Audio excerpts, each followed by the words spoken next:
अस्सलाम वालेकुम जी। उम्मीद है आप तमाम स्टूडेंट्स खैरियत से होंगे। मेरा नाम मोहम्मद उमर खान है और आप देख रहे हैं लर्नअप पाकिस्तान।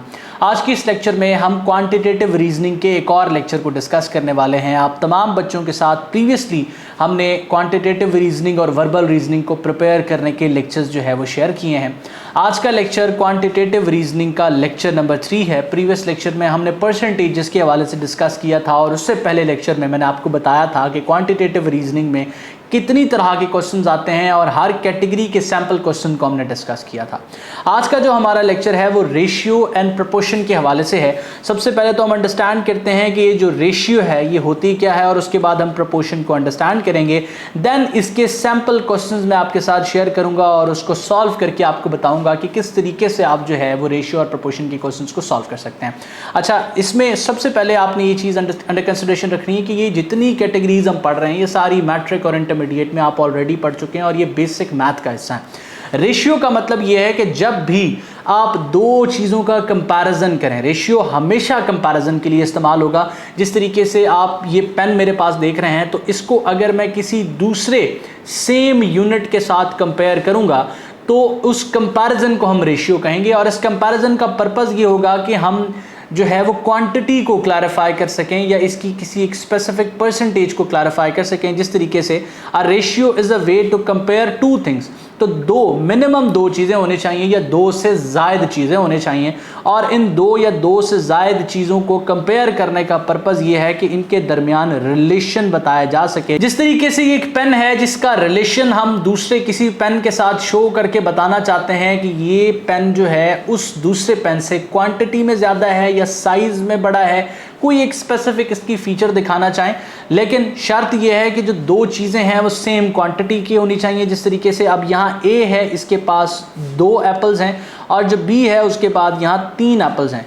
तो अब एप्पल्स जो हैं इनकी एक दूसरे के साथ जो है हम जब रेशियो निकालेंगे तो ये इस तरीके से बनेगा 2:3। इसका मतलब ए के पास 2 एप्पल्स हो गए और बी के पास जो है वो 3 एप्पल्स हो गए।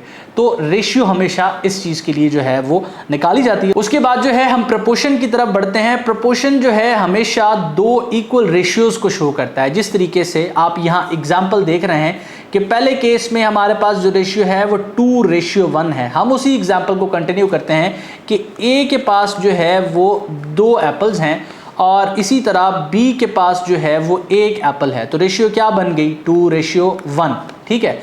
अब इसी तरीके से सी के पास 4 एप्पल्स हैं और डी के पास जो है वो 2 एप्पल्स हैं। तो अब डेफिनेटली ये 4:2 बनेगा। इसको हम मज़ीद सिंप्लीफाई करेंगे तो ये 2:1 बन जाएगा। डेफिनेटली 2 1 2 2 4, तो ये 2:1 बन जाएगा। तो ये हम कह सकते हैं कि 2:1 प्रोपोर्शनेट है 4:2 के, क्योंकि डेफिनेटली जब हम इसको सिंप्लीफाई करेंगे तो ये इसकी इक्वलेंट बन जाएगा। तो ये प्रोपोर्शन जो है ना, प्रोपोर्शन का कंसेप्ट है कि जब 2 रेशियोज को एक दूसरे के इक्वल किया जाए या 2 इक्वल रेशियोज को एक दूसरे से कंपेयर किया जाए तो उसको हम प्रोपोर्शन कहते हैं। तो रेशियो और प्रोपोर्शन का कंसेप्ट समझने के बाद अब हम सैम्पल क्वेश्चंस की तरफ बढ़ते हैं और सैम्पल क्वेश्चंस आप जो है सबसे पहला अपनी स्क्रीन पर देख सकते हैं। यहाँ मैंने ऑप्शंस आपको दिए हुए हैं। अगर आप इसका सोल्यूशन जानते हैं तो वीडियो पॉज करके आप इसका सोल्यूशन देख सकते हैं, लेकिन मैंने क्वेश्चंस को आपके साथ सॉल्व करके आपको मेथड बताना है। ये सैम्पल क्वेश्चंस हैं, इसी से मिलते जुलते क्वेश्चंस को आप प्रैक्टिस कर सकते हैं। तो सबसे पहला सवाल आप देख सकते हैं कि the ratio of number of boys and girls in a college is 7:8। वो बता रहा है कि एक कॉलेज के अंदर बॉयज़ की और गर्ल्स की जो रेशियो है वो 7:8 है। इसका मतलब कि 7:8, ये इस तरीके से आपने लिखना है। If the percentage increase in the number of boys and girls be 20% and 10%, इसका मतलब ये कि अब 20% पहले आया है तो बॉयज़ के अंदर 20% का इंक्रीज़ किया जा रहा है। बॉयज़ की परसेंटेज में अगर 20% का इंक्रीज़ किया जाता है और गर्ल्स की परसेंटेज में 10% का इंक्रीज़ किया जाता है, what will be the new ratio? तो उसने हमसे न्यू रेशियो पूछी है कि अगर 7:8 में बॉयज़ एंड गर्ल्स हैं और बॉयज़ को 20% बढ़ा दिया जाए, गर्ल्स को 10% बढ़ा दिया जाए, तो नई रेशियो हमारे पास क्या निकल कर आएगी? तो सबसे पहले तो हम यहाँ देखते हैं कि हमारे पास जो बॉयज़ हैं, वो कितने हैं? वो हमारे पास हैं जी फॉर एग्जांपल 7x, ठीक है। और हमारे पास जो गर्ल्स हैं वो कितनी हैं जी 8x। ठीक है, ये 8 यहाँ रेशियो है तो हमने इसके साथ x लगा दिया क्योंकि हम नया number new ratio find out करने वाले हैं। तो सबसे पहले अब हमने जो इंक्रीज है वो फाइंड आउट करना है। तो उसके लिए यहाँ पर हम लिखेंगे नंबर ऑफ बॉयज़। तो नंबर ऑफ बॉयज़ इंक्रीज के बाद कितने होने वाले हैं 7x प्लस 20% ऑफ 7x। ठीक है, तो अब इसको हम मज़ीद आगे करते हैं। 7x वैसे का वैसे आ जाएगा। अब ये हमारे पास परसेंटेज में है, जब हम इसको डेसिमल में कन्वर्ट करेंगे तो यहाँ पर हमारे पास 0.2 आ जाएगा। अब डेसिमल में कैसे कन्वर्ट करना है इसको मज़ीद आप देख सकते हैं, सर्च कर सकते हैं कि परसेंटेज, फ्रैक्शन और डेसिमल क्या है। तो जब हमने इसको डेसिमल में कन्वर्ट किया तो ये 0.2 हमारे पास आ गया, मल्टीप्लाई 7x हम इसको लिख सकते हैं। तो यहाँ हम करेंगे 7x प्लस, जब 0.2 को 7x के साथ हम मल्टीप्लाई करेंगे तो 1.4x हमारे पास आ जाएगा। और अब हमारे पास नंबर ऑफ़ बॉयज़ जो है वो आ चुके हैं 8.4x। ठीक है, अब इसी तरीके से हमने नंबर ऑफ़ गर्ल्स को फाइंड आउट करना है। नंबर ऑफ़ गर्ल्स को फाइंड आउट करने के लिए हम जो है यहाँ एक लाइन ड्रॉ करते हैं और यहाँ लिखते हैं जी नंबर ऑफ़ गर्ल्स। ठीक है, number of girls is equal to हमारे पास 8x प्लस 10% ऑफ 8x। तो यहाँ हम 8x को वैसे लिख लेते हैं। अब ये परसेंटेज है 10%, इसको हम जब डेसिमल में कन्वर्ट करेंगे तो यहाँ 0.1 आ जाएगा और इसको मल्टीप्लाई कर देंगे हम 8x के साथ। तो यहाँ पर 8x प्लस, जब 0.1 को 8x के साथ मल्टीप्लाई हमने करना है तो 0.8x आ जाएगा। तो यहाँ पर हमारे पास 8.8x आ जाना है नंबर ऑफ़ गर्ल्स। तो न्यू नंबर ऑफ़ गर्ल्स जब हम परसेंटेज इंक्रीज़ करते हैं तो कितनी हमारे पास बनती हैं 8.8x, और number of boys 8.4x।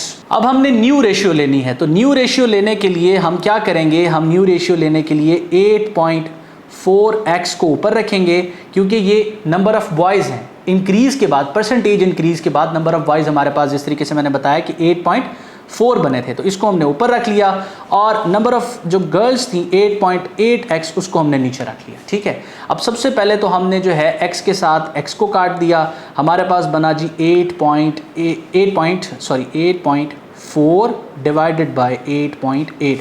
Point ख़त्म करने के लिए हमने दोनों को 10 के साथ मल्टीप्लाई कर दिया सिंप्लीफाई करने के लिए। तो ये बन जाएगा हमारे पास, इधर एरो लगा देते हैं ताकि आप कंफ्यूज ना हो, 84 और 88। अब हमने इनको डिवाइड कर देना है 4 के साथ। तो जब हम 4 के साथ इसको डिवाइड करेंगे तो यहाँ पर हमारे पास आ जाएगा 21 और यहाँ पर हमारे पास आ जाएगा 22। ठीक है, तो हमारे पास अब आंसर क्या आ गया 21 और ये डिवाइडेड 22। तो ये फ्रैक्शन में है, हम इसको जब परसेंटेज में करेंगे तो ये आ जाएगा 21/22। अब हम जाते हैं कि दुरुस्त जवाब कौन सा है। तो दुरुस्त जवाब अगर हम देखें तो ऑप्शन ए इसका करेक्ट आंसर है। तो ये आपने जो है वो क्वेश्चन इस तरीके से सॉल्व कर लेना है, हमारे पास नई रेशियो आ चुकी है। उसके बाद नेक्स्ट क्वेश्चन आप अपनी स्क्रीन पर देख सकते हैं, 2 numbers are respectively 20% and 50% more than a third number. वो कह रहा है कि 2 नंबर्स हैं, for example A and B. A जो है और ये तीसरा नंबर यहाँ हम सी लिख लेते हैं। तो A जो है वो C से 20% ज़्यादा है और B जो है वो C से 50% ज़्यादा है। The ratio of the 2 numbers is, अब पहले 2 नंबर्स की एक दूसरे के साथ रेशियो पूछ रहा है, हम इसको सॉल्व करते हैं। सबसे पहले हम यहाँ लिखते हैं फर्स्ट नंबर, उसके बाद हम यहाँ लिखते हैं जी सेकेंड नंबर और फिर यहाँ लिखते हैं हम थर्ड नंबर। तो अब थर्ड नंबर हमें पता नहीं है, इस वजह से हमें उसको लेट करना पड़ेगा। तो लेट हम इसको 100 करते हैं। अच्छा, बच्चे पूछेंगे 100 ही क्यों करते हैं, आप कोई और नंबर भी कर सकते हैं, जवाब आपके पास सेम ही आना है। तो 100 हम कर लेते हैं आसानी के लिए, 100 हमने लेट कर लिया। अब हमारे पास पहला नंबर जो है हम इसको कहते हैं फॉर एग्जांपल फर्स्ट नंबर। तो फर्स्ट नंबर थर्ड नंबर से कितना ज़्यादा है 20%। तो 100 का 20% कितना बनेगा, 100 का 20% बनेगा हमारे पास 20। तो अब ये उससे ज़्यादा है, इसका मतलब ये कि इसमें हमें तीसरा नंबर भी जमा करना है। ऐसा नहीं कि हम 20 लिख देंगे क्योंकि ये तीसरे नंबर से 20% ज़्यादा है, इसका मतलब ये कि ये 120 हो जाएगा। तो यहाँ हम लिखेंगे 120। उसके बाद हम दूसरे नंबर की तरफ, सेकंड नंबर की तरफ आ जाएंगे। तो सेकंड नंबर 50% ज़्यादा है, तो 100 का 50% 50 होगा, 100 का 50% यहाँ लिख देते हैं हम 50 होगा। और जब 100 में 50 जमा करेंगे, क्योंकि ये ज़्यादा है उससे 50%, तो ये 150 बन जाएगा। तो यहाँ हम लिखेंगे 150, ठीक है। उसके बाद अब हमने इसका जो है वो रेशियो फाइंड आउट करना है इन दोनों नंबर्स का। तो ये दोनों जो है वो 30 के टेबल पे डिवाइड हो जाएंगे। यहाँ पर हमारे पास आ जाएगा 4 और यहाँ पर हमारे पास आ जाएगा 5। तो 4:5 जो है वो इसका दुरुस्त जवाब है। ऑप्शंस में देखते हैं तो ऑप्शन बी इसका दुरुस्त जवाब बनता है, 4:5। अब नेक्स्ट क्वेश्चन आप देख सकते हैं, salaries of Ali and Ahmad are in the ratio of 2:3 if the salary of each is increased by 4,000। अगर इन दोनों की सैलरी को 4,000 बढ़ाया जाए, the new ratio become 40:57। तो नई रेशियो हमारे पास 40:57 बनती है। तो what is अहमद सैलरी, तो अहमद की सैलरी उसने फाइंड आउट करने को कहा है। तो अब हमने अहमद की सैलरी फाइंड आउट करनी है। हम इस तरीके से लिखेंगे, सबसे पहले A/B इज इक्वल टू 2:3। इसका मतलब ये है कि हम प्रिज्यूम करते हैं कि सैलरी ऑफ ए जो है, सैलरी ऑफ ए जो है वो 2x है और सैलरी ऑफ बी जो है वो है हमारे पास 3x। अब इसमें 4,000 का इजाफा होता है, तो हम न्यू सैलरी निकालते हैं, न्यू सैलरी। तो न्यू सैलरी किसकी, ए की। तो न्यू सैलरी कितनी हो जाएगी हमारे पास, 2x प्लस 4,000, क्योंकि 4,000 सैलरी बढ़ रही है। और इसी तरीके से बी की न्यू सैलरी कितनी हो जाएगी, बी की न्यू सैलरी कितनी हो जाएगी, 3x, ठीक है। अब यहाँ आपकी आसानी के लिए मैं लिख देता हूँ कि ए जो है वो है अली और बी जो है वो है अहमद। तो हमने सैलरी बी की फाइंड आउट करनी है, अहमद की फाइंड आउट करनी है, ठीक है। तो 3x प्लस 4,000 ये बी की नई सैलरी हो जाएगी, अहमद की नई सैलरी हो जाएगी। अब हमें उसने स्टेटमेंट में बताया है कि जब सैलरी अहमद की और अली की इंक्रीज होती है तो वो 2:3 से बढ़कर हो जाती है 40:57। तो हम स्टेटमेंट को वैसे लिखते हैं, क्योंकि अब न्यू सैलरी हमने इंक्रीज के बाद यहाँ पर लिख लिया ना, तो अब हम इसकी सैलरी को इंक्रीज करके जो है वो इक्वेशन बनाते हैं।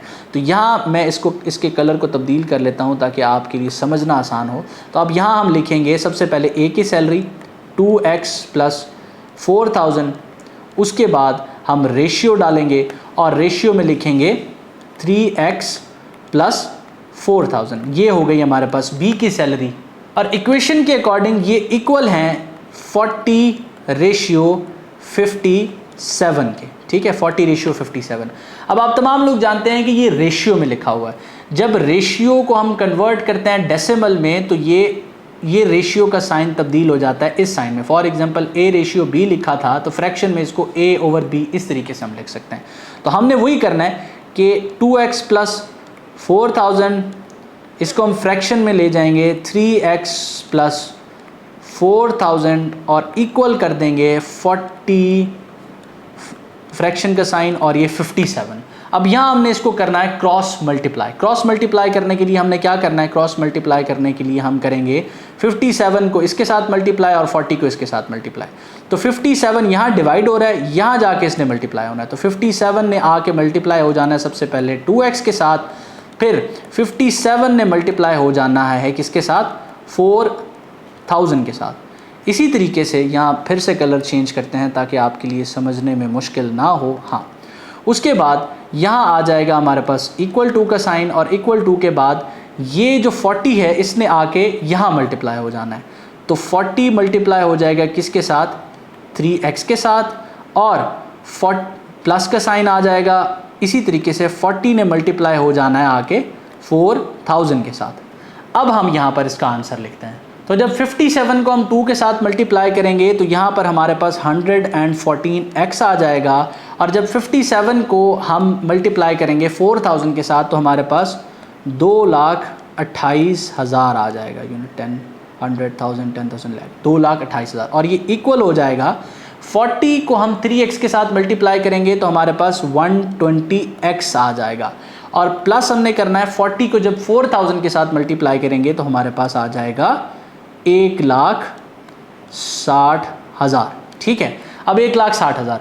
अब यहाँ आप गौर करें, ये हमने स्टेटमेंट बनाई, हम इसको बिल्कुल नेक्स्ट पेज पे ले जाते हैं ताकि आपके लिए अंडरस्टैंड करना आसान हो जाए। अब यहाँ तक मैं उम्मीद करता हूँ आपको समझ आ गई होगी। अब उसी चीज़ को हम दोबारा यहाँ पर लिख लेते हैं, 114x plus 228,000 is equal to 120x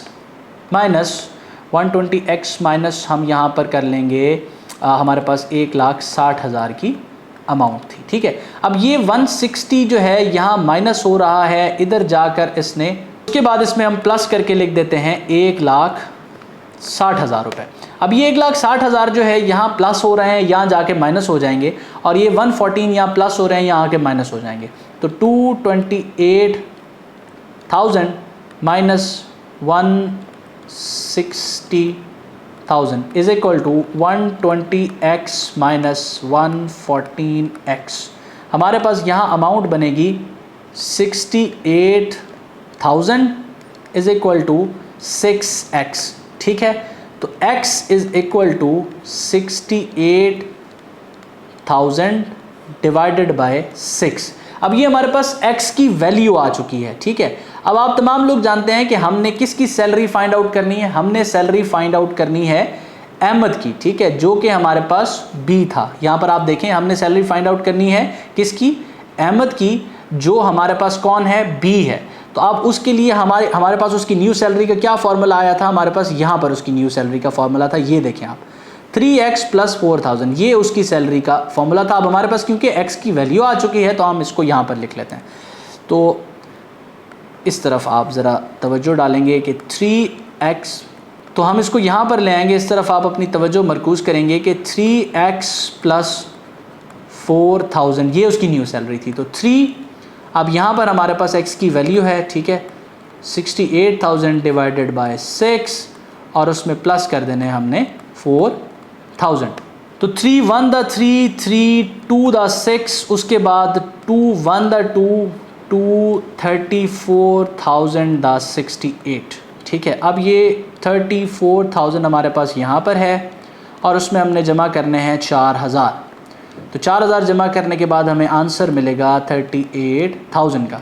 तो अब जो है हमारे पास B की सैलरी 38,000 है। इसका मतलब अहमद की जो सैलरी है, अहमद की सैलरी इंक्रीज़ के बाद 38,000 रुपये बनेगी। ये आपके सामने जो है वो उसकी सैलरी आ चुकी है। अच्छा, इस वीडियो में मजीद आगे बढ़ने से पहले वो तमाम बच्चे जो Punjab university admission test phase 1 को प्रिपेयर कर रहे हैं या फेज़ 2 को प्रिपेयर कर रहे हैं, अपनी तैयारी के लिए कॉम्प्रिहेंसिव मटीरियल के लिए आप लर्नर पाकिस्तान की गाइड बुक्स पर रिलाई कर सकते हैं। इन गाइड बुक्स का सेकेंड एडिशन इस वक्त मार्केट में आ चुका है। इस नंबर पर कोऑर्डिनेट करने के बाद आप इसको ऑर्डर कर सकते हैं, और अगर आप लाहौर से हैं तो ये इल्मी बुक हाउस उर्दू बाज़ार लाहौर में भी अवेलेबल है, वहाँ से भी इसको ख़रीदा जा सकता है। तो ये तमाम की तमाम गाइड बुक्स आपको प्रिपरेशन बेहतरीन तरीके से फैसिलिटेट करेंगी और कॉम्प्रिहेंसिवली आपको जो है वो तैयारी करने में असिस्ट करेंगी। अब नेक्स्ट क्वेश्चन आप अपनी स्क्रीन पर देख सकते हैं कि if 0.75 ratio x is proportional to 5 ratio 8 then x is equal to, यहाँ हमें 0.75 दिया गया है और उसको रेशियो में x के साथ लिखा गया, और ये प्रोपोर्शनेट है 5 रेशियो 8 के। तो हमें अब बताना है कि x की वैल्यू क्या है।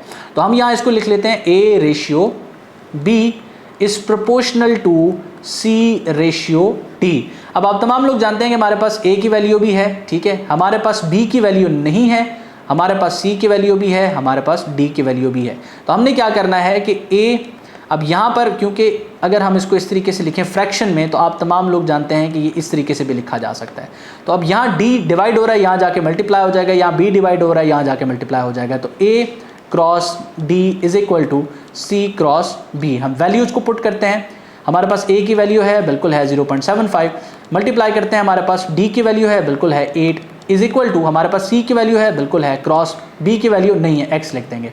तो 0.75 को 8 से मल्टीप्लाई करेंगे, आपके पास 6 आ जाएगा, आप इसको इक्वल कर देंगे और ये हमारे पास 5x आ जाएगा। ठीक है, अब हमारे पास x यहीं पे रह जाएगा और 6 के साथ 5 यहाँ जाके डिवाइड हो जाएगा, तो हमारे पास आंसर आएगा 1.4। ठीक है, 1.4। अब यहाँ पर ऑप्शन सी जो है 1.4 इसका दुरुस्त जवाब है। अब नेक्स्ट क्वेश्चन आप अपनी स्क्रीन पर देख सकते हैं कि सम ऑफ 3 नंबर इज 98। जब 3 नंबरों को एक दूसरे के साथ जमा किया जाता है तो 98 आता है। If the ratio of the first to the second number is 2:3 and that of the second to third is 5:8. इसका मतलब A ratio B ratio C। तो अब जब पहला है और दूसरा यानी कि फर्स्ट नंबर की सेकंड नंबर के साथ जो रेशियो है वो 2:3 की है, 2:3, और जो सेकंड नंबर है उसकी थर्ड नंबर के साथ रेशियो 5:8 है, इसका मतलब 5:8। तो हम इसको इस तरीके से लिख देंगे। तो सेकंड नंबर जो है वो क्या होगा, सेकंड नंबर हमने फाइंड आउट करना है। सेकंड नंबर हमारे पास क्या होगा, यानी कि बी हमारे पास क्या होगा, ये हमने फाइंड आउट करना है। तो हम इसको सॉल्व कर लेते हैं। सबसे पहले आपने ये चीज़ देखनी है कि जो खाली जगह होती है उसके साथ बिल्कुल साथ वाला नंबर फिल कर लिया जाता है। 3 हमारे पास यहाँ है तो सी की वैल्यू नहीं है तो यहाँ 3 आ जाएगा। इसी तरीके से बी यहाँ पर दिया है, ए नहीं दिया हुआ, तो यहाँ पर हमने इसको 5 लिख लेना है। अब हमने इसको कर देना है मल्टीप्लाई, 2 को 5 के साथ मल्टीप्लाई करेंगे 10 आ जाएगा। इसी तरीके से रेशियो में 5 को 3 के साथ मल्टीप्लाई करेंगे 15 आ जाएगा, 8 को 3 के साथ मल्टीप्लाई करेंगे तो हमारे पास 24 आ जाएगा। अब हमें बताया गया है कि इन 3 नंबरों का जो सम है वो 98 बनता है, ठीक है। तो हम इसके साथ x भी लगा लेते हैं क्योंकि हमने फाइंड आउट करनी है वैल्यू। अब हमने क्या करना है कि 10x प्लस 15x प्लस 24 ये स्टेटमेंट है ना, इसका सम बनता है 98। अब अगर हम इनको जमा कर लें तो इनको जमा करने के बाद हमें वैल्यू मिलेगी 49 की। 49x इज इक्वल टू 98, ठीक है। अब x इज इक्वल टू क्या हो जाएगा, ये 49 मल्टीप्लाई हो रहा है, यहाँ जाके डिवाइड हो जाएगा तो हमारे पास बचेगा 2। अब हमने क्योंकि फाइंड आउट करना है सेकंड नंबर, तो सेकंड नंबर की ये हमारे पास यहाँ जो है ना 15x हमारे पास मौजूद है, हमने b फाइंड आउट करना है। तो अब हम क्या करेंगे कि इस जगह पर x की वैल्यू पुट कर देंगे। तो यहाँ पर x की वैल्यू पुट कर दी, ये हमारे पास आंसर आ जाएगा। अब हम ऑप्शंस में देखते हैं तो ऑप्शन बी इसका करेक्ट है। तो इस तरीके कार से ये सॉल्व हो। तो ये वो चंद सवाल थे जो रेशियो और प्रोपोर्शन के टॉपिक से मैंने आपके साथ शेयर किए हैं। अगर आप 15 जून के टेस्ट में अपेयर हो रहे हैं या 15 जून के बाद जो सेकंड फेज पंजाब यूनिवर्सिटी का कंडक्ट होना है उसमें अपेयर हो रहे हैं, तो तैयारी के लिए या तो आप लर्नर पाकिस्तान की इन प्रिपरेटरी गाइड्स पर रिलाई करें, या आप अगर सिंगल रिसोर्स चाहते हैं तो आप हमारे डिजिटल कोर्स को भी ज्वाइन कर सकते हैं, जिसपे इस वक्त हम 40% डिस्काउंट ऑफर कर रहे हैं उन्हीं स्टूडेंट्स के लिए जो हमारे चैनल के रेफरेंस से आ रहे हैं। तो इन दोनों रिसोर्सेज से आप असिस्टेंस ले सकते हैं या फिर हमारे इस यूट्यूब चैनल को फॉलो कर सकते हैं। मैं उम्मीद करता हूं ये लेक्चर आपके लिए हेल्पफुल रहा और क्वांटिटेटिव रीजनिंग की प्रिपरेशन में आपको फैसिलिटेट कर रहा है। अपना बहुत सारा ख्याल रखें, दुआ में मुझे और मेरी टीम को जरूर याद रखें। अल्लाह हाफिज़।